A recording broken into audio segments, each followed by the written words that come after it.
Hi friends, ಎಲ್ರಿಗೂ ನಮಸ್ಕಾರ. Success life Kannada ಚಾನಲ್ನ ಮತ್ತೊಂದು ವಿಡಿಯೋಗೆ ತಮ್ಮೆಲ್ಲರಿಗೂ ಆತ್ಮೀಯವಾದ ಸ್ವಾಗತವನ್ನು ಕೋರ್ತಾ ಬನ್ನಿ ಇವತ್ತಿನ ವಿಡಿಯೋ ಕಡೆಗೆ ಗಮನ ಹರಿಸೋಣ. ಈ 3 ಕೆಟ್ಟ ಚಟಗಳು ನಿಮ್ಮ ಜೀವನವನ್ನು ಗ್ಯಾರಂಟಿ ಹಾಳು ಮಾಡ್ತಾ ಇವೆ. ಆ 3 ಕೆಟ್ಟ ಚಟಗಳು ಯಾವುವು ಅಂತ ನೋಡೋಣ ಬನ್ನಿ. ಮೊದಲನೇ ಕೆಟ್ಟ ಚಟ, ಅಗತ್ಯಕ್ಕಿಂತಲೂ ಹೆಚ್ಚಾಗಿ ಮಾಡುವ ಸಾಲ. ಹೌದು ಸ್ನೇಹಿತರೆ, ನೀವು ನಿಮ್ಮ ಅಗತ್ಯಕ್ಕಿಂತ ಹೆಚ್ಚಾಗಿ ಸಾಲ ಮಾಡ್ತಾ ಇದ್ರೆ ಖಂಡಿತವಾಗ್ಲೂ ನೀವು ಮಾಡ್ತಾ ಇರುವುದು ತಪ್ಪೇ. ಅಷ್ಟೇ ಅಲ್ಲ, ನಿಮ್ಮ ಜೀವನವನ್ನು ನೀವು ಹಾಳು ಮಾಡಿಕೊಳ್ಳುವಂತ ಖಂಡಿತವಾಗ್ಲೂ ಸಾಗ್ತಾ ಇದ್ದೀರಾ ಅಂತಾನೆ ಅರ್ಥ. ಮನುಷ್ಯನಿಗೆ ಎಷ್ಟು ಅವಶ್ಯಕವೋ ಅಷ್ಟೇ ಸಾಲ ಮಾಡಬೇಕು. ಉದಾಹರಣೆಗೆ ಹೇಳೋದಾದರೆ, ನಮ್ಮ ಹೊಟ್ಟೆಗೆ ಎಷ್ಟು ಬೇಕೋ ಅಷ್ಟೇ ನಾವು ಅನ್ನವನ್ನು ತಿಂತೀವಿ. ನಮಗೆಷ್ಟು ಅವಶ್ಯಕತೆ ಬೇಕೋ ಅಷ್ಟೇ ನಾವು ನೀರು ಕುಡಿತೀವಿ. ಅಗತ್ಯಕ್ಕಿಂತ ಹೆಚ್ಚಾಗಿ ನೀರು ಕುಡಿದ್ರೆ ಅದು ಹೊರಗಡೆ ಬರುತ್ತೆ. ಅಗತ್ಯಕ್ಕಿಂತ ಹೆಚ್ಚಾಗಿ ನಾವು ಊಟ ಮಾಡಿದ್ರೆ ಅದು ವಾಂತಿ ಆಗುತ್ತೆ. ಅದೇ ತರಹ ಸ್ನೇಹಿತರೆ, ನಾವು ಅಗತ್ಯಕ್ಕಿಂತಲೂ ಹೆಚ್ಚಾಗಿ ಸಾಲ ಮಾಡಿದ್ರೆ ಅದು ನಮ್ಮನ್ನು ಸಾಲಗಾರರನ್ನಾಗಿ ಮಾಡುತ್ತೆ.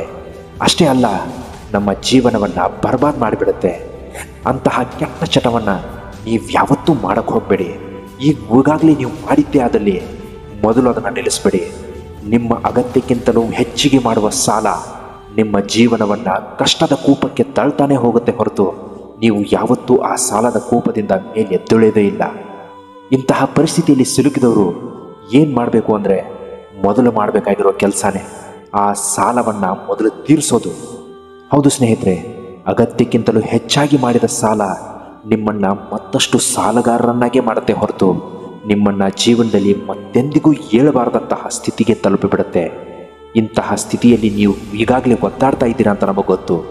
ಅಂತಹ ಪರಿಸ್ಥಿತಿಯಲ್ಲಿದ್ದವರು ಮಾಡಲೇಬೇಕಾಗಿರೋ ಕೆಲಸ ಯಾವುದು ಅಂದರೆ, ಮೊದಲು ನಿಮ್ಮ ಸಾಲವನ್ನು ನಿಲ್ಲಿಸ್ಬಿಡಬೇಕು. ವರ್ಷದಲ್ಲಿ 12 ತಿಂಗಳುಗಳಿರುತ್ತೆ. ಆ 12 ತಿಂಗಳುಗಳಲ್ಲಿ ಪ್ರತಿ ತಿಂಗಳು ಒಂದೊಂದು ಸಾಲವನ್ನು ನೀವು ಮಾಡ್ತಾ ಹೋದರೆ ಪ್ರತಿ ತಿಂಗಳು ಒಬ್ಬೊಬ್ಬರ ಸಾಲವನ್ನು ತೀರಿಸೋದಕ್ಕೆ ಎಷ್ಟು ಕಷ್ಟ ಆಗುತ್ತೆ ಗೊತ್ತಾ? ಪ್ರತಿ ತಿಂಗಳು EMI ಅಂತ ಬರುತ್ತೆ, ಪ್ರತಿ ವಾರ EMI ಅಂತ ಬರುತ್ತೆ. ವಾರಗಟ್ಟಲೆ ನೀವು EMIಲೇ ಹೊಳ್ತಾ ಇದ್ರೆ ನಿಮ್ಮ ಸಾಲ ತೀರೋದು ಯಾವಾಗ? ನೀವು ಉಳಿತಾಯ ಮಾಡೋದು ಯಾವಾಗ? ನಿಮ್ಮ ಹೆಂಡತಿ ಮಕ್ಕಳನ್ನು ಸುತ್ತಾಡೋಕ್ಕೆ ಕರ್ಕೊಂಡು ಹೋಗೋದು ಯಾವಾಗ? ನಿಮ್ಮ ಮಕ್ಕಳ ವಿದ್ಯಾಭ್ಯಾಸದ ಗತಿ ಏನು? ಅವರ ಭವಿಷ್ಯದ ಗತಿ ಏನು? ಅವರ ಮದುವೆಯ ಆಗು ಹೋಗುಗಳ ಖರ್ಚಿನ ಬಗ್ಗೆ ಸ್ವಲ್ಪನಾದರೂ ನಿಮಗೆ ಗಮನ ಇದೆಯಾ? ಅಷ್ಟೇ ಅಲ್ಲ ಸ್ನೇಹಿತರೆ, ಈಗಾಗಲೇ ನಿಮ್ಮ ಮನೆಯಲ್ಲಿ ವಯಸ್ಸಾದ ತಂದೆ ತಾಯಿಗಳಿರ್ತಾರೆ. ಅವರ ಆರೋಗ್ಯದ ಬಗ್ಗೆ ಸ್ವಲ್ಪನಾದರೂ ಗಮನ ಇದೆಯಾ? ಸ್ವಲ್ಪ ಏರುಪೇರಾದರೂ ಅವರಿಗೆ ಆಸ್ಪತ್ರೆಗೆ ಕರ್ಕೊಂಡು ಹೋದರೆ ಅಲ್ಲಿ ಎಷ್ಟು ಖರ್ಚಾಗುತ್ತೆ ಅನ್ನೋ ಕಾಳಜಿ ನಿಮಗೆ ಸ್ವಲ್ಪನಾದರೂ ಇದೆಯಾ? ಇವೆಲ್ಲ ನೀವು ಮನದಟ್ಟು ಮಾಡ್ಕೋಬೇಕು. ಇವೆಲ್ಲ ಸಲೀಸಾಗಿ ನಡಿಬೇಕು ಅಂದರೆ ಜೀವನದ ಬಗ್ಗೆ ನಿಮಗೆ ಕಾಳಜಿ ಇರಬೇಕು. ಜೀವನದಲ್ಲಿ ನಿಮಗೆ ಗೆಲ್ಲಬೇಕು ಎಂಬ ಛಲ ಮತ್ತು ಏನಾದರೂ ಮಾಡಿ ತೋರಿಸ್ತೀನಿ ಎಂಬ ಹಂಬಲ ಇದ್ದರೆ ಮೊದಲು ನೀವು ಸಾಲವನ್ನು ತೀರಿಸಿ. ನಿಮ್ಮ ಎಲ್ಲ ಸಾಲವನ್ನು ನೀವು ತೀರಿಸಿದರೆ ಮಾತ್ರ ಜೀವನದಲ್ಲಿ ಏನಾದರೂ ಸಾಧಿಸೋದಕ್ಕೆ ಸಾಧ್ಯ. ಇಲ್ಲಾಂದ್ರೆ ಏನಾಗುತ್ತೆ ಗೊತ್ತಾ? ಸಾಲ ತೀರಿಸೋದ್ರಲ್ಲಿಯೇ ನಿಮ್ಮ ಜೀವನ ಕಳೆದು ಹೋಗುತ್ತೆ. ಅಂತಹ ಕೆಟ್ಟ ಚಟವಾದ ಸಾಲವನ್ನು ನೀವು ಯಾವುದೇ ಕಾರಣಕ್ಕೂ ಮಾಡಬೇಡಿ. ಸಾಲ ಎಲ್ರಿಗೂ ಇದ್ದದ್ದೇ ಸ್ನೇಹಿತರೆ, ಆದರೆ ನಮ್ಮ ಅಗತ್ಯಕ್ಕಿಂತ ಹೆಚ್ಚಾಗಿ ಸಾಲ ಇರಬಾರ್ದು. ಹಾಗೊಂದು ವೇಳೆ ನೀವು ಮಾಡಿದ್ದೇ ಆದಲ್ಲಿ ಬಡ್ಡಿ, ಚಕ್ರ ಬಡ್ಡಿ, ಹೀಗೆ ಬಡ್ಡಿ ಮೇಲೆ ಬಡ್ಡಿ ತೀರಿಸ್ತಾ ಹೋದರೆ ನಿಮ್ಮ ಅಸಲು ಮುಟ್ಟೋದು ಯಾವಾಗ? ಈ ಕೆಲಸವನ್ನು ನೀವು ಇವತ್ತಿಗೆ ನಿಲ್ಲಿಸಬೇಡಿ. ಹಾಗೊಂದು ವೇಳೆ ನೀವು ಈ ಸಾಲದ ಕೂಪದಿಂದ ಹೊರಗೆ ಬಂದೇ ಆದಲ್ಲಿ ನಿಮ್ಮನ್ನು ಯಾರೂ ತಡೆಯೋದಕ್ಕಾಗಲ್ಲ. ಬೇಕಾದರೆ ಪರೀಕ್ಷೆಯೂ ಕೂಡ ಮಾಡಿ ನೋಡಿ.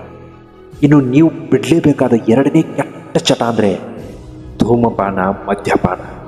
ಹೌದು ಸ್ನೇಹಿತರೆ, ಮನುಷ್ಯನಿಗೆ ಆರೋಗ್ಯ ಎಷ್ಟು ಇಂಪಾರ್ಟೆಂಟ್ ಅಂದರೆ, ನಮ್ಮ ಕಷ್ಟ ಕಾಲದಲ್ಲಿ, ನಮ್ಮ ವಯಸ್ಸಾದ ಕಾಲದಲ್ಲಿ ನಮಗೆ ಯಾರೂ ಸಹಾಯ ಮಾಡಲ್ಲ. ನಮ್ಮ ಸ್ವಂತ ಮಕ್ಕಳೇ ನಮ್ಮನ್ನು ನೋಡ್ಕೊಳ್ಳಲ್ಲ ಸ್ನೇಹಿತರೆ. ಅಂತಹ ಸಂದರ್ಭದಲ್ಲಿ ನಾವು ನಮ್ಮ ವಯಸ್ಸಾದ ಕಾಲದಲ್ಲಿ ಹೀಗ್ಯಾಕೆ ಮಾಡ್ತೀವಿ ಅಂತ ನೀವು ಕೊರಗೋ ಬದಲು ಈಗಲೇ ಎಚ್ಚೆತ್ಕೊಳ್ಳಿ. ಧೂಮಪಾನ, ಮದ್ಯಪಾನ ಅನ್ನೋ ಗಿಮಿಕ್ ಚಟಗಳನ್ನೆಲ್ಲ ಬಿಟ್ಟುಬಿಡಿ. ಇವೆಲ್ಲ ದುಂದು ವೆಚ್ಚಗಳೇ ಹೊರತು ನಿಮ್ಮನ್ನು ಅವುಗಳು ಎಂದಿಗೂ ಉಳಿತಾಯದ ಖಾತೆಗೆ ಜಮಾ ಮಾಡುವಂತಹ ಕೆಲಸ ಮಾಡಲ್ಲ. ಇಂತಹ ಕೆಲಸಗಳನ್ನು ನೀವು ಹಿಂದೆ ಬಿಟ್ಬಿಡಿ. ಧೂಮಪಾನ, ಮದ್ಯಪಾನ ನಿಮ್ಮ ಜೀವನ ಹಾಳು ಮಾಡೋದಷ್ಟೇ ಅಲ್ಲ ಸ್ನೇಹಿತರೆ, ನಿಮ್ಮವರ ಜೀವನ ಕೂಡ ಹಾಳು ಮಾಡುತ್ತೆ. ನೀವು ಒಂದು ವೇಳೆ ಮದುವೆ ಆಗಿದ್ದೀರಾ ಅಂದ್ಕೊಳ್ಳಿ, ನಿಮ್ಮ ಹೆಂಡತಿ ನಿಮಗೋಸ್ಕರ ಸಾಯಂಕಾಲ ಮನೆಯಲ್ಲಿ ಕಾಯ್ತಾ ಇರ್ತಾರೆ. ಏನಾದರೂ ಒಂದು ಒಳ್ಳೆಯ ತಿಂಡಿ ಅಥವಾ ಉಪಚಾರ ಮಾಡಿ ನಿಮ್ಮನ್ನು ಖುಷಿಪಡಿಸೋ ಆತುರದಲ್ಲಿ ಅವರಿರ್ತಾರೆ. ನೀವು ಒಂದು ವೇಳೆ ಸ್ನೇಹಿತರ ಜೊತೆ ಗುಂಡು ಹಾಕ್ಕೊಂಡು ಮನೆಗೆ ಹೋದರೆ ಅವರ ಎಲ್ಲ ಪ್ಲ್ಯಾನ್ಗಳು ನರ್ವಸ್ ಆಗಿಬಿಡುತ್ತೆ. ಅವರು ಕೂಡ ಬೇಸರವಾಗಿಬಿಡ್ತಾರೆ. ಹೀಗೆ ಪ್ರತಿದಿನ ನೀವು ದಿನ ಕಳೆದಂತೆ ನಿಮ್ಮ ಹೆಂಡತಿಯ ಪ್ರೀತಿಯನ್ನು ಕಳ್ಕೊತಾ ಸಾಕ್ತೀರಾ. ಅಂತಹ ಕೆಲಸವನ್ನು ಯಾವತ್ತೂ ಮಾಡಬೇಡಿ. ನೀವು ಮದ್ಯಪಾನ ಧೂಮಪಾನದಲ್ಲಿ ಮಾಡುವಂತಹ ಹಣದ ಖರ್ಚನ್ನು ಮನೆಯ ಉಳಿತಾಯದ ಖಾತೆಯಲ್ಲಿ ಜಮಾ ಮಾಡಿ. ಆ ಹಣ ನಿಮ್ಮನ್ನು ಎಂದಿಗೂ ಕೈ ಬಿಡೋದಿಲ್ಲ. ಇಂತಹ ಕೆಲಸ ನೀವು ಮಾಡ್ತಾ ಹೋಗಿ. ಆ ಕೆಟ್ಟ ಚಟವನ್ನು ಹಿಂದೆ ಬಿಟ್ಬಿಡಿ. ನಿಮ್ಮ ಜೀವನದ ಉತ್ತುಂಗದ ಹಾದಿಯಲ್ಲಿ ನೀವು ಸಾಗಿಯೇ ಸಾಗ್ತೀರಾ. ಸ್ನೇಹಿತರೆ, ಇನ್ನು ಕೊನೆಯದಾಗಿ ಅಂದರೆ ಮೂರನೇ ಕೆಟ್ಟ ಚಟ, ನೀವು ಬಿಡಲೇಬೇಕಾಗಿರುವಂತಹ ಮೂರನೇ ಕೆಟ್ಟ ಚಟ ಯಾವುದು ಅಂದರೆ ಕೆಟ್ಟವರ ಸಂಘ. ಹೌದು ಸ್ನೇಹಿತರೆ, ಜೀವನದಲ್ಲಿ ಎಲ್ರಿಗೂ ಒಳ್ಳೆಯ ಸ್ನೇಹಿತರಿರ್ತಾರೆ, ಹಾಗೆ ಕೆಟ್ಟ ಸ್ನೇಹಿತರು ಇರ್ತಾರೆ. ಹಾಗಂದ ಮಾತ್ರಕ್ಕೆ ನಾವು ಎಲ್ಲರ ಜೊತೆ ಹೊಂದಾಣಿಕೆಯಿಂದ ಬದುಕಬೇಕು ಅಂತೇನೂ ಇಲ್ಲ. ಒಳ್ಳೆಯವರು ನಿಮಗೆ ಒಳ್ಳೆಯದನ್ನು ಕಲಿಸಿದರೆ ಕೆಟ್ಟವರು ಯಾವತ್ತೂ ನಿಮಗೆ ಕೆಟ್ಟದ ಹಾದಿಯಲ್ಲಿಯೇ ತುಳಿಯೋದಕ್ಕೆ ಸೂಚಿಸ್ತಾರೆ. ಅಂತಹ ಕೆಲಸ ನೀವು ಯಾವತ್ತೂ ಮಾಡಬೇಡಿ. ಒಳ್ಳೆಯವರ ಸಂಘದಿಂದ ಒಳ್ಳೆಯವರಾಗೋದನ್ನು ಕಲ್ತ್ಕೊಳ್ಳಿ. ನಿಮ್ಮ ಜೀವನ ಬದಲಾಗುತ್ತೆ. ಕೆಟ್ಟವರ ಸಂಘದಿಂದ ನೀವು ಜೀವನದಲ್ಲಿ ಹಾಳಾಗೋದೇ ಹೆಚ್ಚು. ಸ್ನೇಹಿತರೆ, ಆಲೋಚನೆಗಳು ದಾರಿಯಂತೆ. ಅವು ನಿಮ್ಮನ್ನು ಎಲ್ಲಿಗೂ ಕರೆದೊಯ್ಯುವುದಿಲ್ಲ, ಆದರೆ ಅವು ನಿಮ್ಮ ಬದುಕಿನ ದಿಕ್ಕನ್ನು ನಿರ್ದೇಶಿಸಬಲ್ಲದು. ಆದರೆ ಪಯಣವನ್ನು ಮಾಡಬೇಕಾಗಿರೋದು ನೀವೇ ಅಲ್ವೇ. ಆ ಪಯಣವನ್ನು ಮಾಡಬೇಕಾಗಿರುವ ನೀವು ಒಳ್ಳೆಯವ್ರ ಜೊತೆ ಪಯಣವನ್ನು ಮಾಡಿದ್ರೆ ನಿಮ್ಮ ದಾರಿ ಸುಗಮವಾಗತ್ತೆ. ಅದೇ ನೀವು ಕೆಟ್ಟವ್ರ ಜೊತೆ ಪಯಣ ಮಾಡಿದರೆ ನಿಮ್ಮ ಜೀವನದ ಬದುಕಿನ ದಾರಿಯೇ ತಪ್ಪಿ ಹೋಗುತ್ತೆ. ಅಂತಹ ಕೆಲಸ ದಯವಿಟ್ಟು ಮಾಡಬೇಡಿ. ಇವತ್ತು ಶರೀರದಲ್ಲಿ ಉಸಿರು ಇದೆ, ಆದರೆ ಒಬ್ಬರ ಮುಖ ಒಬ್ಬರು ನೋಡಲು ಸಮಯ ಇಲ್ಲ. ಆದರೆ ಶರೀರದಿಂದ ಉಸಿರು ಹೋದ ನಂತರ ಉಸಿರಿರದ ದೇಹಕ್ಕೆ ಹೊದಿಸಲಾದ ಬಟ್ಟೆಯನ್ನು ಸರಿಸಿ ಮುಖ ನೋಡಲು ಮುಗಿಬೀಳುವ ಜನರೇ ಅಧಿಕ. ಸ್ನೇಹಿತರೆ, ನೆನಪಲ್ಲಿಟ್ಕೊಳ್ಳಿ, ಉಸಿರು ಹೋದ ನಂತರ ಮುಖ ನೋಡೋದಕ್ಕಿಂತ ಮಣ್ಣು ಸೇರುವ ಮೊದಲು ಮುಖ ನೋಡಿ ನಗುವುದಾಗಿದೆ ಉತ್ತಮ. ಒಂದು ನಗುವಿನ ಮೂಲಕ ಅನೇಕ ಸಮಸ್ಯೆ ಬಗೆಹರಿಯುತ್ತೆ. ಆದರೆ ಕೆಲವರು ನಗುವುದೇ ಇಲ್ಲ. ಕಾರಣ, ಒಂದು ನಗುವಿಗಿಂತ ಸ್ವಾಭಿಮಾನ, ಅಹಂಕಾರವೇ ದೊಡ್ಡದಾಗಿರುತ್ತೆ. ಅಹಂಕಾರ ಮತ್ತು ನಾನೇ ಎಂಬ ದುರಾಲೋಚನೆಯನ್ನು ಯಾರು ಬಿಡ್ತಾರೋ ಅವರು ಸದಾ ಶಾಂತಿ, ನೆಮ್ಮದಿ, ಸಮಾಧಾನದಿಂದ ಇರ್ತಾರೆ. ನೀವು ಕೂಡ ಅಷ್ಟೇ.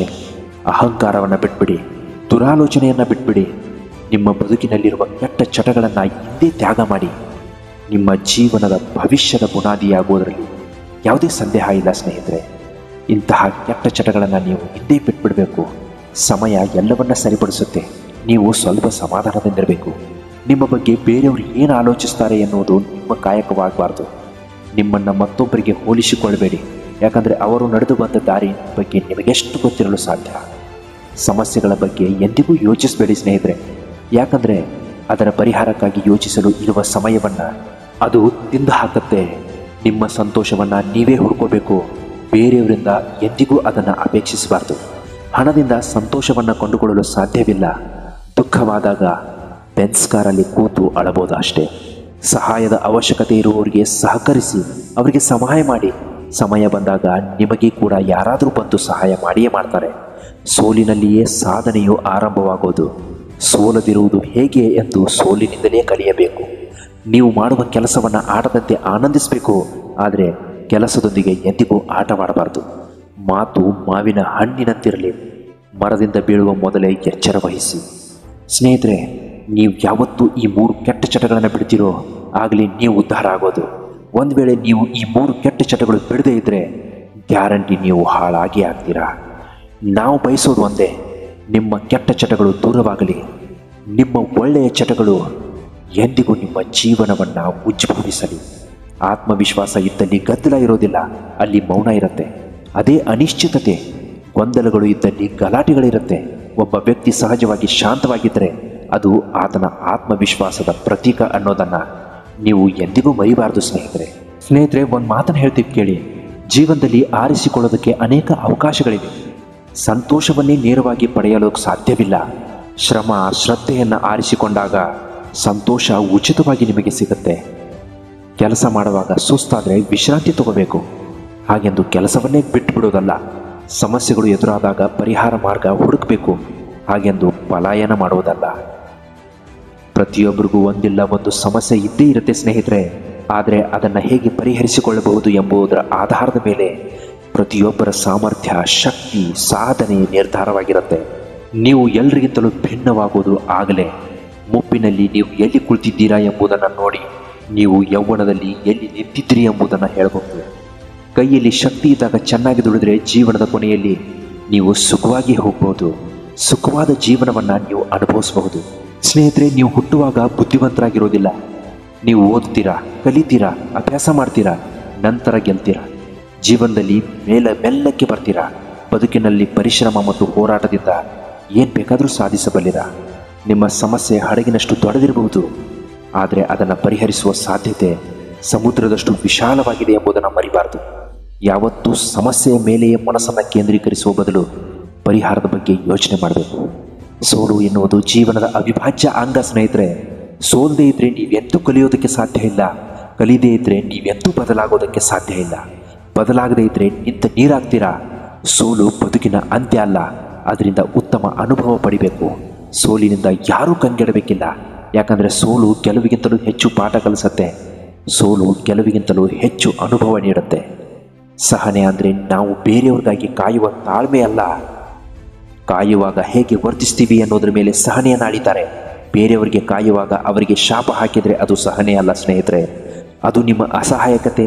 ಇಂತಹ ಸಹನೆಯನ್ನು ಯಾವತ್ತೂ ಬೆಳೆಸ್ಕೋಬಾರ್ದು. ದ್ವೇಷದಿಂದ ನಿದ್ದೆ, ಹಸಿವು, ಆರೋಗ್ಯ ಎಲ್ಲವೂ ಕಳೆದೋಗುತ್ತೆ. ಪ್ರೀತಿಯಿಂದ ಅದೆಲ್ಲವನ್ನು ನಮ್ಮನ್ನು ಸೇರುತ್ತೆ. ಯಾವುದು ಬೇಕು ನೀವೇ ಆರಿಸ್ಕೊಳ್ಳಿ. ಸ್ನೇಹಿತರೆ, ಕೊನೆಗೊಂದು ಮಾತು, ದಾರಿ ತಪ್ಪಿದರೂ ಬಾಯಿ ತಪ್ಪಬಾರ್ದು. ದಾರಿ ತಪ್ಪಿದರೆ ವಾಪಸ್ ಬಂದು ಸರಿದಾರಿಲಿ ಹೋಗ್ಬೋದು. ಬಾಯಿ ತಪ್ಪಿ ವಚನಭ್ರಷ್ಟರಾದರೆ ನಮ್ಮ ವ್ಯಕ್ತಿತ್ವಕ್ಕೆ ಧಕ್ಕೆಯಾಗತ್ತೆ. ಇಂತಹ ಮತ್ತಷ್ಟು ಬದುಕು ಬದಲಾಯಿಸುವಂತಹ ಮೋಟಿವೇಶ್ನಲ್ ಕಥೆಗಳಿಗೋಸ್ಕರ ಹಾಗೂ ಮೋಟಿವೇಶ್ನಲ್ ಕ್ವೈಟ್ಸ್ಗಳಿಗೋಸ್ಕರ ನಮ್ಮ ಚಾನಲ್ನ ದಯವಿಟ್ಟು ನೀವು ಸಬ್ಸ್ಕ್ರೈಬ್ ಮಾಡ್ಕೊಳ್ಳೋದನ್ನು ಮಾತ್ರ ಮರಿಬೇಡಿ. ಇಂತಹ ಮತ್ತಷ್ಟು ಮೋಟಿವೇಶ್ನಲ್ ವಿಡಿಯೋಗಳೊಂದಿಗೆ ನಾಳೆ ಮತ್ತೆ ನಿಮ್ಮ ಮುಂದೆ ಹಾಜರಾಗಿರ್ತೀವಿ. ನಮಸ್ಕಾರ, ಎಲ್ರಿಗೂ ಒಳ್ಳೆಯದಾಗಲಿ.